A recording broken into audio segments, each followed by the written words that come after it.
We can go ahead and get started with our Wednesday evening services. If you would, go ahead and grab a seat. We do have a few announcements this evening that we want to make. And first of all, in prayer, men's breakfast. Jerry said be sure and remind you about the men's breakfast. That's every Saturday morning, isn't it, Jerry? Isn't that reoccurring, the men's breakfast every Saturday morning?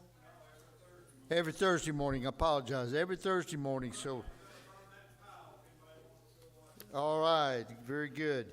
A few announcements in need of prayer. Juan Makata, of course, is scheduled for eye surgery today. I don't know any information from that, but he is supposed to go back again on the 11th. So let's be sure and remember Juan and as he goes through that. Announcement that Judy Tarver, that Pat Henson's sister-in-law, passed away Tuesday, January the 3rd. Her funeral will be Wednesday, January the 11th, with visitation at 10, the funeral at 11, both at the Woodland Oaks Church of Christ, and the cemetery burial at 1 at Forest Park for the family. So let's be sure and remember our dear sister Pat and that family and the loss of her sister-in-law there. Good celebration. Olive Sue Morton made her debut into the world on Monday, January the 2nd at 4:22, and reportedly weighing a whopping 5 pounds, 14 ounces, and 19 3/4 inches long. And of course, her proud parents are J.D. and Kelsey, along with the proud grandparents James and Carol and Bo and Crystal. And they may have come home today, so we hope that's true. So we celebrate that with that family. Our first potluck for the new year, of course, will be January the 22nd. And in conjunction then with that, we're going to have that celebration for Victoria and Cody to honor their engagement and upcoming marriage. And it says here they're registered at Rustic Market, Amazon, Target, and Bellas. And Victoria has posted a link to their Amazon and Target registries on the Ladies of Grace Street Facebook page. So that's good to know there. Also, in addition to that, Brenda handed me a deal that said anyone interested in helping with the celebration for Victoria and Cody, please contact either her or Sandra Allen. So let's keep that on our calendars as well. The marriage retreat will be February the 17th through the 19th in College Station. Sean Burrows, the marriage and family minister at the A&M Church of Christ, and the clinical director of A&M Christian Counseling Center will be the facilitator. Mentioned that the elders will meet this Sunday at 2 p.m. In the back building back there. And also just a reminder, I think it was announced Sunday that about our children gathering their canned goods and bringing them to Bible class so we can continue to keep that program going as they participate in that endeavor. So that's really all the announcements we have, unless someone has something else they'd like to bring up. If not, our agenda this evening, Brother Jerry Clay is going to open us up with a word of prayer after I step down here. And do we have a song leader? Well, I'm the song leader. Well, I'll be picking a song out here in just a few minutes, man, and then right after Jerry gets through with that prayer, we'll do that. And then, of course, Brother Jerry Briscoe is going to close us out in prayer after Jimmy's class this evening. So, Brother Jerry, you want to start us off with a prayer, please?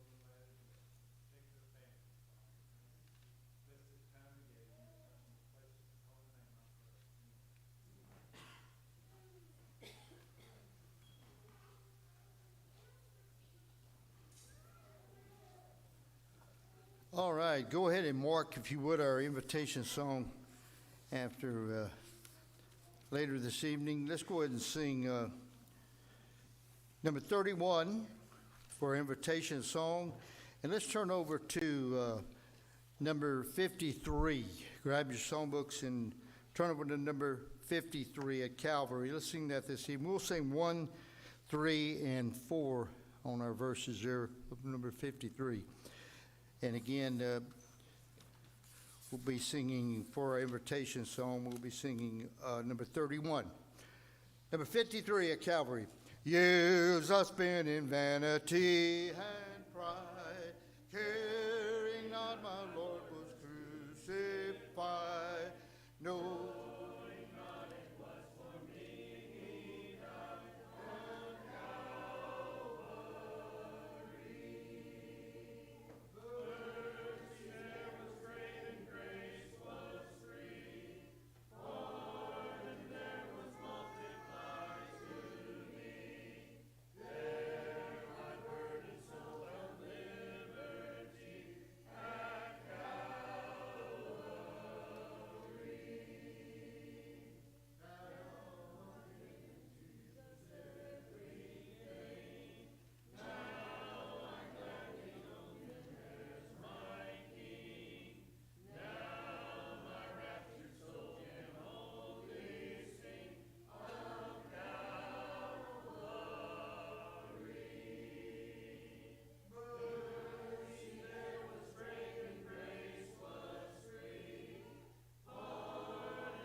Everybody grab your Bible, if you would, and turn to Romans chapter 9 for a few minutes tonight. Romans chapter 9. Good to see the good number that we have here tonight. Paul and I were talking about the an unbelievable transition that we've experienced in the last 10 days in the weather, from extremely cold to almost spring-like weather again. But I'm sure we'll experience that swing a couple more times before we're done with it. But it's good to be together. We're studying in the section of Romans, the 9th, 10th, and the 11th chapters that deal with Paul explaining God's plan. And really, I've and others have entitled this section of the book of Romans, God Being Vindicated. And by vindicated, I mean that his determination, his decision to include Gentiles as those who were offered salvation through faith was always God's plan, in spite of the fact that the Jews had misunderstood that plan. And they felt like God had been unfair. They questioned God's justice. Because God had promised that the Jews were his people, and he'd given them a very special law, the law of Moses, that detailed the character and nature of God in more detail than anyone had ever known before. They took the covenant of circumcision, the giving of law, and so many other things that granted God had given especially to the Jews as a sign that they were the only people God would ever have. In other words, in order to be in a right relationship with God, you had to be a Jew either by birth, or later they decided by being proselyted to Judaism, which involved the process of a Gentile becoming a Jew, at least in religious position. But the teaching of the gospel, the message of salvation by faith or by grace through faith made the Jews, it caused them to doubt and maybe accuse God of having changed his mind. So chapters 9, 10, and 11 in the book of Romans are kind of a break in the middle of the book. While it is very doctrinal in its content, it doesn't deal nearly so much with the gospel of grace or of salvation by faith as both the beginning of Romans and the ending of Romans, but it does explain to us that it was always God's plan for the gospel to be available to all men. It was always his plan. And we've even talked about the fact that even during the Old Covenant, that there were people outside the Jewish nation that God regarded as being his children because they were people of faith, right? But in explaining what we're coming to the end of chapter 9, explaining God's choice, God's plan of redeeming mankind, and that the Jews and his relationship with them was only a part of that plan for a special time or for a specific time, he says that not all Israel is Israel. And I said to you as we studied that in the opening statements of chapter 9, that that's one of the most important principles to us understanding chapters 9, 10, and 11 clearly and accurately. Because it was never God's intention for his people to only be those who were blood children, right, of Abraham. It was always his intention that the Israel of God, the true Israel of God, would be those who followed the faith of Abraham, which includes all men who accept Christ by faith and become God's children. Now, here's a question that, well, let me just ask it without prefacing it. What does all this have to do with us? Why did God choose, of all the writings that were obviously prevalent, of all the information that was available, why did he choose for chapters 9, 10, and 11 to be part of such a profoundly gospel book? What lesson is there for us that God chose to preserve his explaining the relationship of Jews and Gentiles in God's plan for people who live long, long past the time when Jew and Gentile was even an issue or a question that anybody thought about? What does that have to do with us? What can we learn from that? Perry, I see your wheels turning.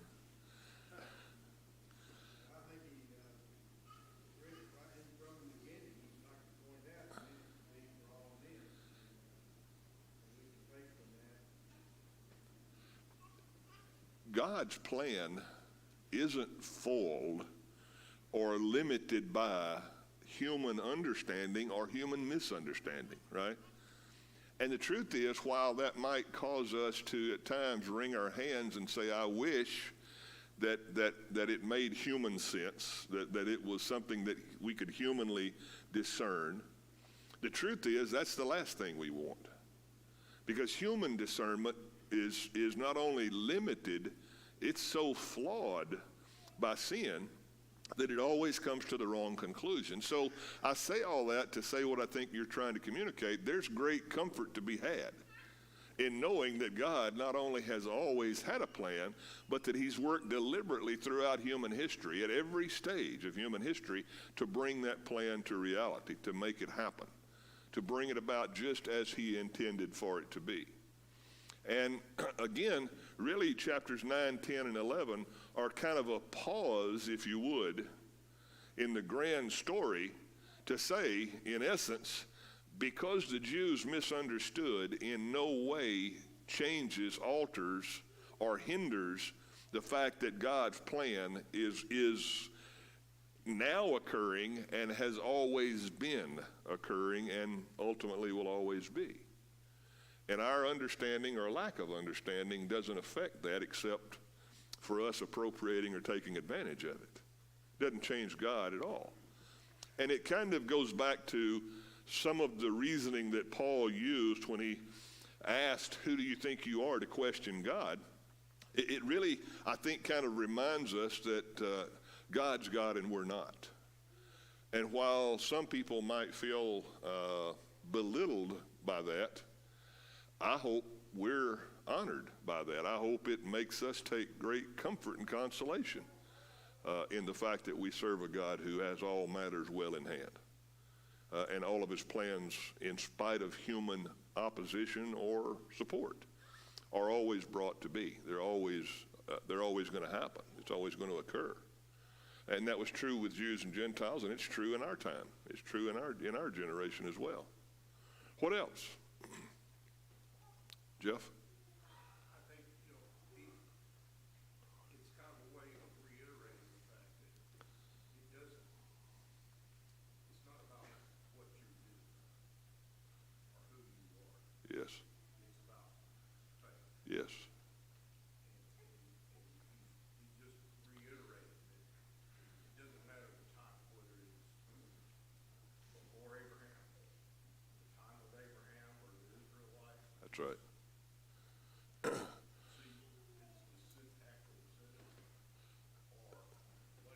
Yeah, the truth is, that's right. Well, the truth is, if you want to talk about inconsistency in the storyline of God relating to men and men relating to God, it isn't God who's been inconsistent, it's man who's been inconsistent, right? And for man to usurp the position of questioning God's consistency kind of borders on, you stepped well out of bounds. You stepped well out of bounds here. You're questioning, as Paul said, the pot in the hands of the potter is questioning the authority and the wisdom of the potter. The creature questioning the creator. It's kind of like man, though, to go through what they went through when you think about it, because he brought about Jesus through that line to deliver all men, and he gave them the law to show them the need for God's righteousness and not their own. That's right. And then they turn around and they get jaded by God, who tells them that this is righteousness for all. That's right. And not just the blood heirs of Abraham. Absolutely. But they're jaded in that whole thing. Well, what we see what we see is the human tendency toward a legal interpretation of a grace-based revelation from God. And what we're about to discover at the end of chapter 9 is Paul's going to summarize for us very plainly. Here's why the Jews missed it. Okay, here's why the Jews are questioning God's fairness, his justice. Here's where things went wrong.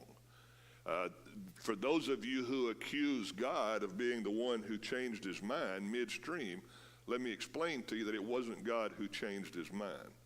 It was us who got the wrong picture, us who interpreted God's revelation incorrectly. It doesn't take man very long to try to put God in the box. That's right. I mean, if we get together too long, before long, we're trying to frame him into our mindset. That's right. And how we think it should be, as opposed to who he is. And then when it doesn't go exactly the way we think it should, suddenly we start questioning whether God's fair or not, right? And really, that's not the question at all. Sorry about that. I left my phone in the truck. I should have left my watch in the truck too, I guess. Let's pick up in chapter 9. Let's begin reading. Let's begin reading in verse 22, even though we've gotten much further down than that. Well, now, let's pick up in verse 30.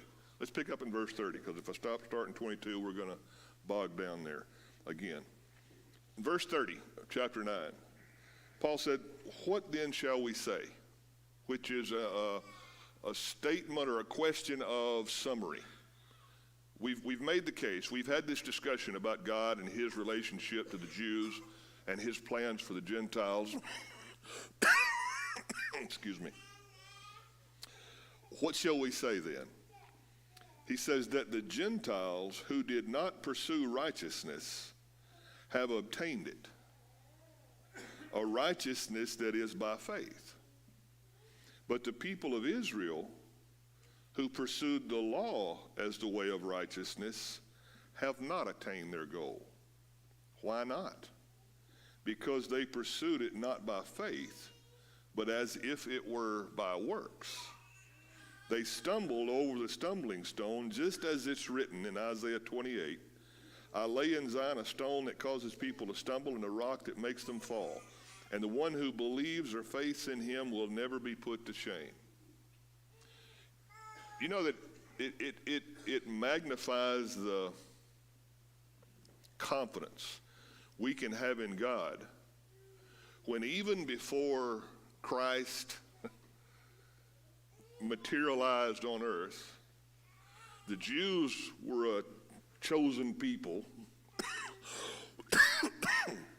Even before all the turmoil that would erupt between Jews and Gentiles, and whether they could both be brothers and sisters in Christ, and all the turmoil that would cause, even before all that, that God already said that Jesus was going to be, the gospel was going to be something that some people found very easy to stumble over. It wasn't that God wanted them to, it was just that they were going to. Doesn't it give you some measure of comfort that God not only knows all things, but that his plans are based on his being all powerful, all knowing, all wise, and that human drama, good or bad, does not alter God's plan. Doesn't that do your heart good?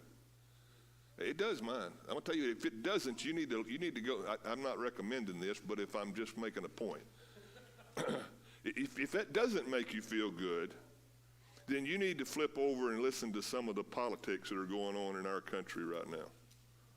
If that's what we're going to trust, if that's what we're going to put our weight on, and I'm not, this is not a political statement either way, just the fact that if our future depends on human wisdom, my goodness, we're in a mess. We're in a mess. We're in a mess. What does he mean when he begins back in verse 30? He's answering the question, well, what's the summary of all this? He said the summary is the Gentiles found what they weren't pursuing, and the Jews didn't find what they were pursuing. And what the Gentiles weren't pursuing was righteousness, and what the Jews were pursuing was righteousness. Why didn't the Jews find it if they were pursuing it and they were God's people? That's exactly right. He said, the people of Israel who pursued the law as a way of righteousness did not attain their goal. Why? Because they pursued it not by faith, but as if it were by works. Now that's back to the statement that I made a moment ago. This is a discussion about the difference between legalism, which says I can earn, I can do enough, right? And grace based on faith, or faith based on grace, actually would be the better way to say that. The Gentiles who did not pursue righteousness, which simply means that from the Jews' perspective, and honestly, probably from everyone, most everyone's perspective, the Gentiles weren't the ones who were standing up and saying, look at how godly we are. They weren't the ones who stood up and said, look at what kind of special relationship we have with God. I'm not saying that there weren't Gentiles who pursued righteousness, and that's not what Paul's saying here. What he's saying is that as a group, the Gentiles, at least as they were viewed by the Jews, were regarded as heathen, hopeless, shut out from any hope of being right with God. But they found righteousness, which is the message of the gospel, right? Which is the gospel Paul's been explaining to us in the first 8 chapters of the book of Romans. They found it. How did they find it? The only way it can be found, by faith. And what hindered the Jews from finding it was what? They were hung up on the fact that I can do it. We deserve it. You think about that for a minute. You think about that for a minute. And this is no judgment on the Jews particularly, because that's a human thing. That's not just a Jewish thing. That's a human thing. We've got a corner on this deal, right? It's us, no one else. Now, I'm not making any open-ended statements except to say, doesn't it strike you as odd that the group of people who thought were absolutely confident that they were the only ones were in fact the last ones? The last ones. And of course we can see that over and again, even when Jesus came. He came to his own, and what should his own have been prepared for? Man, a warm reception, right? An eager reception. But he came to his own, and his own refused him, rejected him, crucified him. He didn't satisfy their picture. Didn't meet their expectations. Why? Because they had come up with their own works-based system of relationship with God.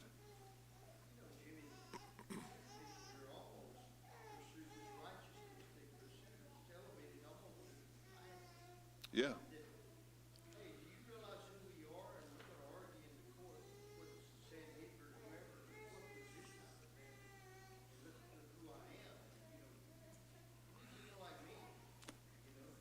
Even Jesus acknowledged the fact that if righteousness were obtained by law, the Jews made an amazing run on it.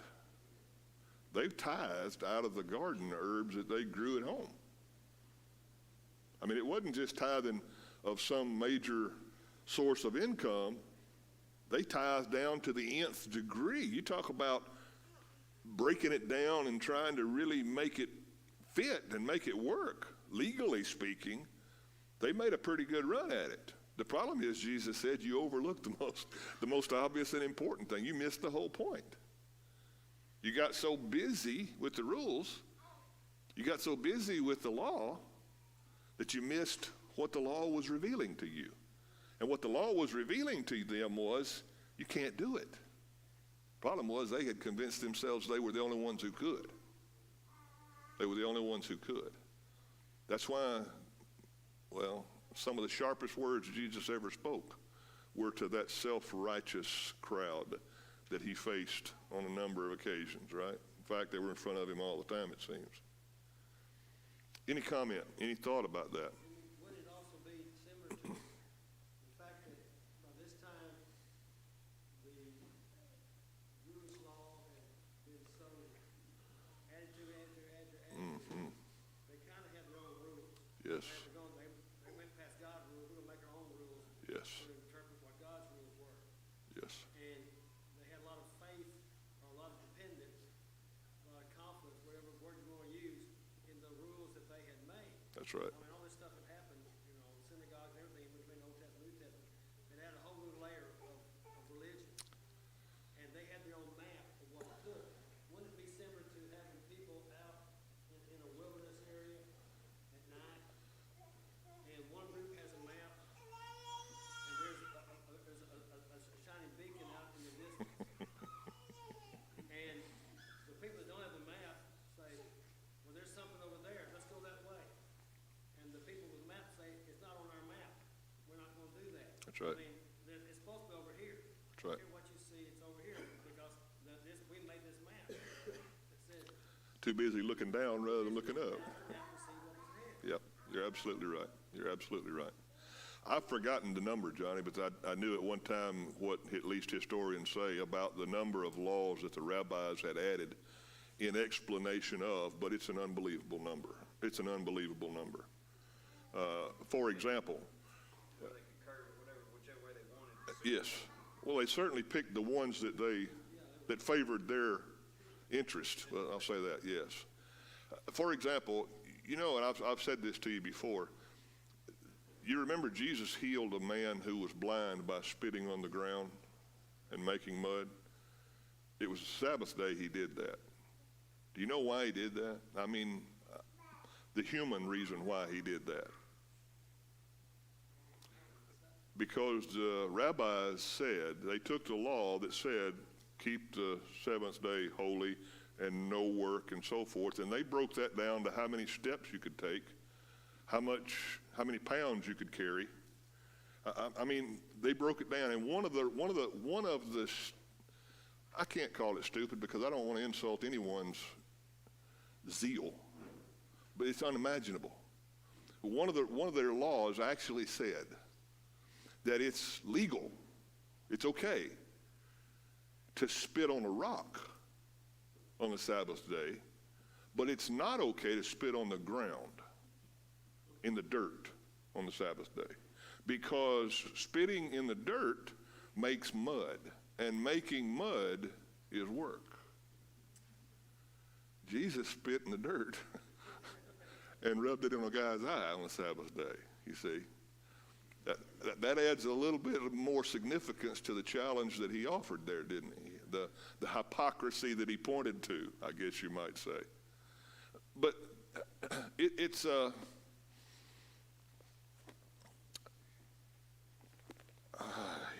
I don't want to make this whatever, but it's so easy to look at the legalistic hypocrisy of the Jews. It's so easy.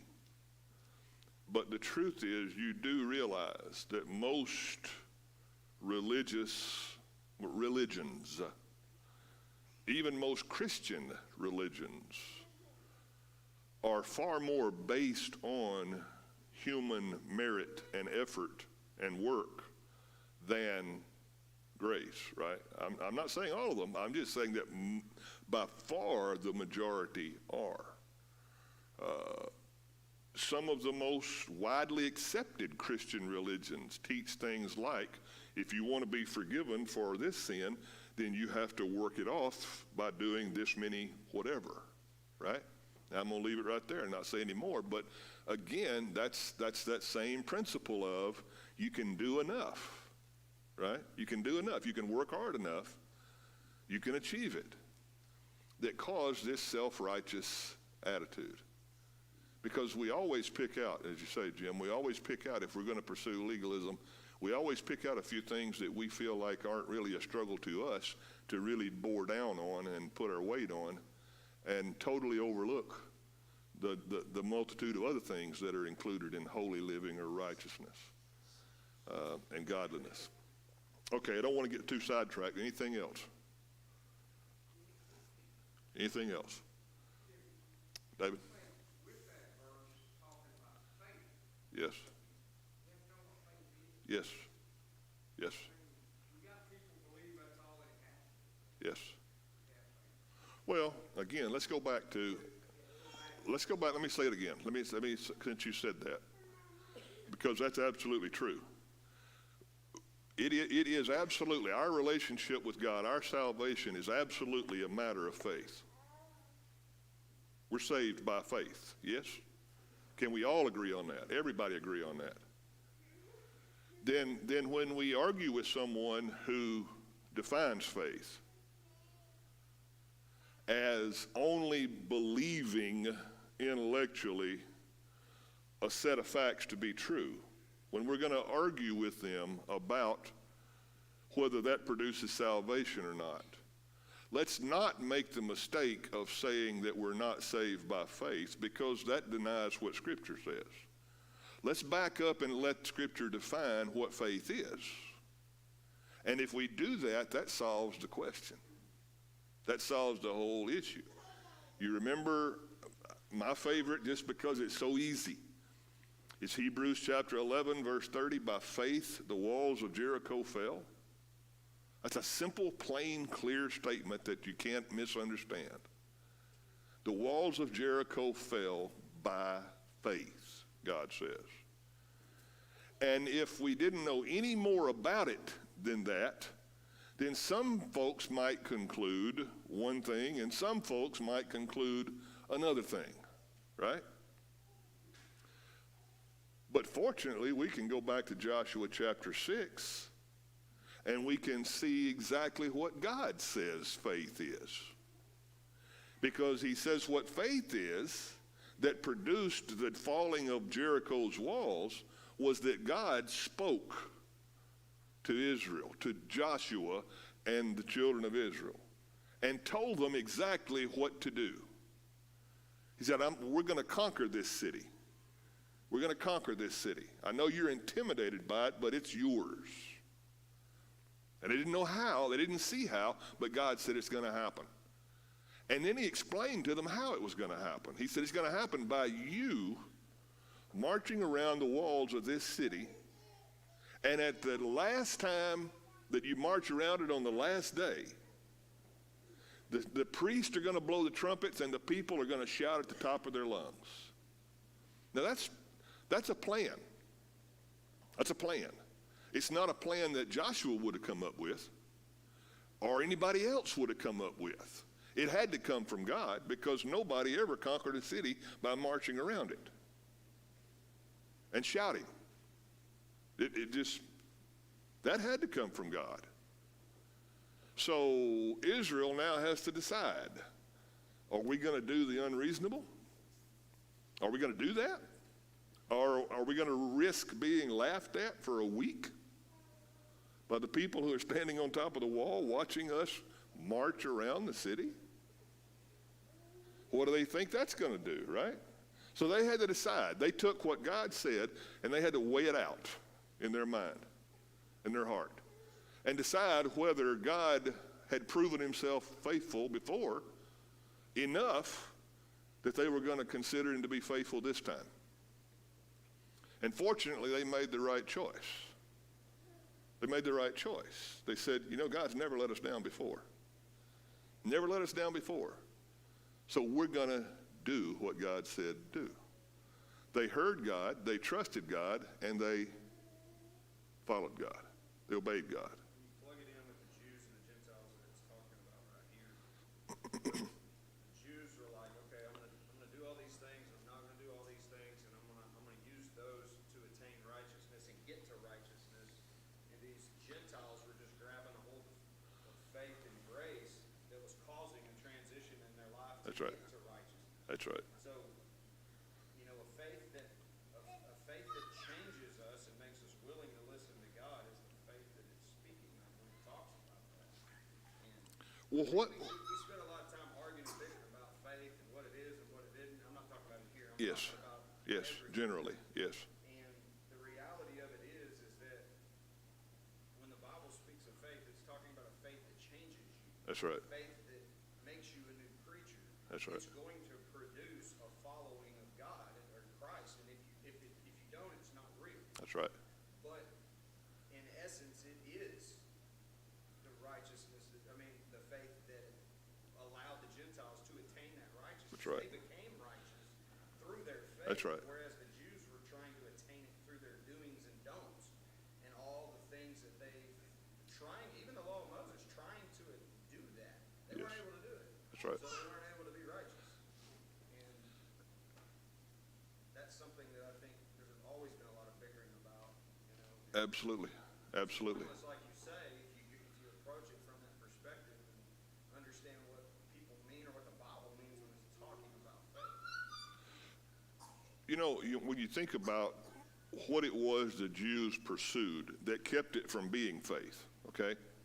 God obviously spoke to them extensively, right? Extensively.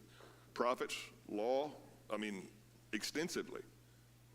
The problem was, going back to something Johnny mentioned a moment ago, they took what God said and chose the parts, okay? Let's say it that way. Chose the parts that were convenient, or at least were the most comfortable, the ones that they liked the most.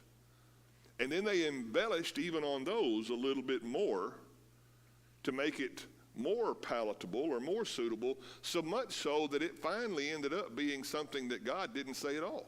It wasn't what God said. God never said, don't spit in the dirt on Saturday. He didn't say that. He didn't even intend that. That wasn't his point at all. Didn't Jesus face that problem over and again and ask them, so man, if your cow falls in the ditch on Saturday, are you gonna pull him out? And of course they'd say, yeah. They wouldn't say it too loud, but they'd say, yeah, we would. I said, well, then how are you going to criticize me for saving a man? You see, you're missing it here. You're missing it here. Joe? Yeah, Jimmy, I don't really want to open a can of worms for you here, man, but we see a movement in work today in this country where reform religion, where people are picking God's word. Well, I like that, you know, and I don't like this, and quite frankly, it's not taking the entire word of God, and as we know we should be doing it, right? If there are three component parts that make up saving faith, God speaking, us trusting, and us following, if those are the three component parts, and I believe the Bible teaches that they are, it's easy for us to emphasize, and historically we have done a good job of emphasizing the doing part of that three component group. What we now discover is that we've come to a time where we're doing and trusting in things that God never said. It's trust and doing things that I like, that I want. And let me say that if failing to do what God said or failing to trust what God said doesn't produce saving faith, then trusting and doing something that God didn't say also doesn't produce saving faith. In other words, for me to say I like that, and that's why I want to do it, doesn't mean we're faithing God. In fact, it means we're not. We're faithing my feelings, my opinion, right? So it takes all three of those to make faith, saving faith. And again, you kind of break it down and consider both the Jew and the Gentile perspective on it, and you see how, well, yeah, that's exactly what Jesus said over and over again. That's exactly what he said. Let's continue on just for a little bit. I got the devotional tonight, so I won't be very long. Brothers and sisters, verse 1 of chapter 10, Paul said, my heart's desire and prayer to God for the Israelites is that they may be saved. That's the same way he said, started back in chapter 9, wasn't it? He said, if I could give up my salvation for my countrymen and they be saved, I would be willing to do. That's how much I want them to be saved. He said, it's my heart's desire and prayer. For I can testify about them that they're zealous for God. They're zealous for God. But their zeal isn't based on knowledge. Since they did not know the righteousness of God and sought to establish their own righteousness, they did not submit to God's righteousness. Christ is the culmination of law, so that there may be righteousness for everyone who faiths. Now, if you're a highlighter or an underliner in your Bible, verse 4 is a really good verse for you to highlight or underline. Jesus is the end result of God's purpose for law. And if God's law, any part of it, leads us somewhere other than to Christ, we're missing the boat. We're missing the point. We're on the wrong road. When the Jews rejected Jesus, what did their rejecting Jesus prove? They were looking for righteousness in the wrong place. The wrong place. And Paul said, that's what breaks my heart. Because, man, they talk about righteousness all the time. They talk about God all the time. They're zealous for it. They're excited about it. They're committed to it. It just isn't, it's based on a complete misunderstanding of God's revelation. That's tragic, isn't it? That's tragic. But that's also a common human condition. Common human religious condition. Okay. Comments about that. I want to talk about that a little more, but I'm not going to. That doesn't mean you can't. Any comment about that? I want to pick back up in verse 1 next week, so you can just put a mark there, chapter 10. We'll say we finished chapter 9 tonight. Any comment at all before we pause in our study for tonight?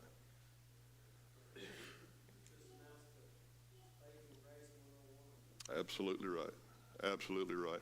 Which, you know, I made the statement that this is almost an interlude in the book of Romans. It is in some ways an interlude, But it's exactly what you're saying. It's almost like he has built up to a crescendo in chapter 8, and then he has to step back and go back to some very elementary and fundamental root foundational things, right? This is why the Jews messed up. They're accusing God of changing his mind and being unfair. God isn't changing his mind, and he certainly isn't unfair. You've missed the whole point of what God's plan has always been. You've missed the whole thing.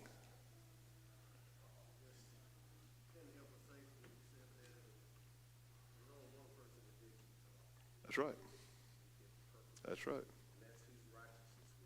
Absolutely. He credits it to us. That's amazing, isn't it? Amazing. Too good to be true. That's my favorite little line in the book of Romans. It's too good to be true.